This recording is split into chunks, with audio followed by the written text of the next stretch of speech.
Okay, William, I said this is going to be a step back into my childhood, and this is it. Before you see the labyrinth, which is, before we started recording, how did you describe it? It's like a path through, or almost like a path to yourself, isn't it? Yeah, it's not leading anywhere apart from a central point, Which is, yourself. yes. And where my childhood comes into this used to be the rose garden. So history has been maintained, not been lost like in the hedges back there around Mason's garden. It's been maintained because, the shape of the old rose beds are now the path. So this is my childhood. But I just want to point this building out, just there. And the second Earl, he was the son of the first Earl who built this property in the 1700s. He had a whole new way of gardening. It was less formal, and he was the one who brought in William Mason to develop a very informal plot of land within the grounds. And the first Earl disliked his son's work so much, he actually built that structure, which is the old laundry. So he built it to ruin the look of his son's new garden. So, so there's history there as well. But I want to walk over here. You mentioned just now in part one of this series, we're on a hill. I want to just quickly nip over there. We're stood at the top of a hill, and this is what makes this site unusual, because when the developers of the 1700s picked where they wanted to have their stately homes, they would normally go for seclusion and protection, but these guys went to the top of a hill for the view. And if you cut those trees down there, right in front of us, you would be able to see the Oxford spires directly from here. So the actual point of this property was this hill here. So you almost got a view across to Oxford. Yeah. And across the valley. This is the Thames Valley.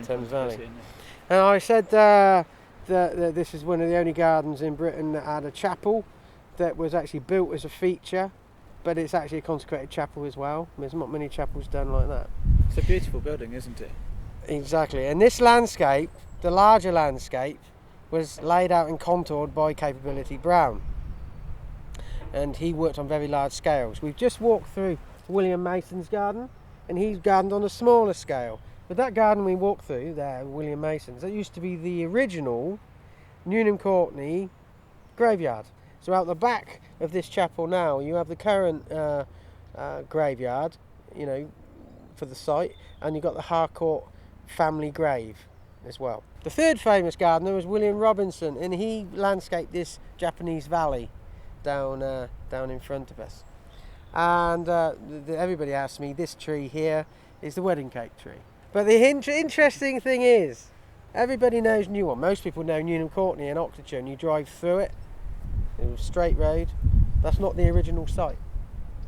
Is it not? The original location of Newnham Courtney, I said that was the graveyard. Well, where that fallen tree is there, this used to be where the original Newnham Courtney used to be. When the Harcourts came here, they wanted to build this picture of their landscape. They didn't want a village in the middle of it. So there was actually a village here, yeah, with houses and shops. And basically what the Harcourts did, they actually built the current Newnham Courtney in the mid-1700s and moved the villagers out. This is what you see. You can't imagine that sort of thing happening today, could you? No, you couldn't. So, this is just, again, that's the history of this location.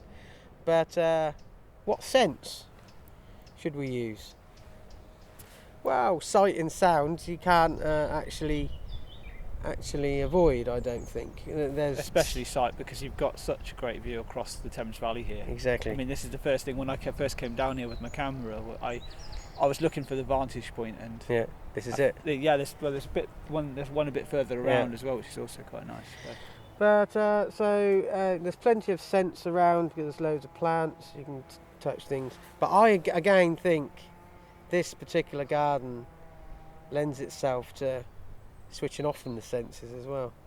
There's nothing here I've shown you so far that sways me away from that thought. So the message in this section is, again, engage your senses, but do you really have to appreciate this?